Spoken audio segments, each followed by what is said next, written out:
ஐயா சக்தியோட வர சொன்னீங்க, சக்தி எடுத்துக்கிட்டு அமீனாவோட வந்திருக்கோம். அழகா இருக்கு. கடங்கார்கள் கூட்டம் சும்மா கண்ணுக்கு குழு குழு குழுன்னு இருக்கு. நீங்க தானே அமீனா? ஆமாங்க. பணம் கொடுக்கலன்னா கெட்டு பண்ணிடுவீங்களோ? நிச்சயமா செய்வோம். இது கோர்ட் உத்தரவு. போராஜி என்ன அது கோர்ட்டாவது ஜப்தியாவது என்ன கலாட்டா? இங்க ஒண்ணு கலாட்டா குஸ்தி போட்டுக்கல. உங்க மச்சனை பட்டணத்துல 30,000 ரூபாய் வாங்கி செலவு பண்ணிருக்கான். பட்டம் ஜப்தி வந்துருக்கு. அதான் செலவு கணக்குல. ஆமா 30,000 வாங்கி தம்பியா செலவு பண்ணுச்சு. நானா செலவு பண்ணேன்? நான் என்ன மைனரா? கையெழுத்து போட்டிருக்கான். பணத்தை கொடுத்துட்டு போவியா? பேசுறியா? நடுரோட்ல இருந்து பெரிய சட்டம் ஏயா கலாட்டா? கலாட்டாவா? என்னன்னு ராஜாங்கத்துக்கிட்ட துடிக்குது. உங்க பண்ற வேலையும் ஆளுகளும் மூஞ்சிகளை பாருங்க. அண்ணா பைசா இல்லாம வரும், பயப்படாதீங்க.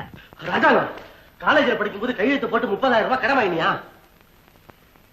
ஆமா வாங்கண்ணே. என்னப்பா? என்ன இப்ப வா? கடன்காரன் ஜப்தியோட வீட்டு வாசல்ல வந்து உட்கார்ந்துருக்கான். நம்ம பரம்பரையில வந்து ஜப்திங்கிற வார்த்தையை கேட்டதுண்டா? கடன்காரன் வந்து நம்ம வீட்டு வாசல மிதிக்கலாமா தம்பி? சுமாரியா ராஜாங்கம், அந்த 30,000 ரூபாய்க்கு என்ன செலவு இருந்துச்சுன்னு தெரிஞ்சுக்கத்தான் நான் ஆசைப்படுறேன். தரித்திரம் பிடிச்ச பசங்க பெரிய 30,000க்கு கணக்கு கேட்கறாங்க. பொறுப்பு இல்லாத பசங்க. 30,000 என்னையா? 30 லட்சத்தை கையில முடியா? 3 நிமிஷத்துல டெலிபோன்ல செலவு பண்ணி காமிச்சோம். டெலிபோன்ல செலவு பண்ற மூச்சு மோராட்டம் பாரு. பெரிய மனுஷன் வீட்டுக்கு ஜப்தி வந்துச்சு, நாங்களா ரத்தம் கொதிச்சு போய் நிக்கல. இன்னும் கேலியா பண்ற கேலி. எந்த பெரிய மனுஷன் வீட்டுக்கு ஜப்தி வரல? ஜப்தி வந்தாதான் பெரிய மனுஷன் பேர் வரும். வாய மூடியாச்சுமா.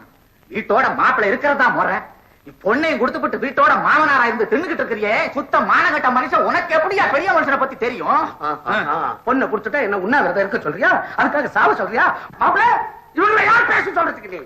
இவன் யார் பேச? கணக்கு வேலையை பார். நான் என்னமோ திங்கிறத கக்கவா பேசுறான். நீ கூட சொல்ற மாப்பிள்ள சொல்ற இடத்துல கொடுக்கணும், வாழ்ந்த இடத்துல வாழ்க்கணும். அவ்வளவுதான். அயோக்கியத்தனமா வார்த்தை என்கிட்ட பேசக்கூடாதுங்க.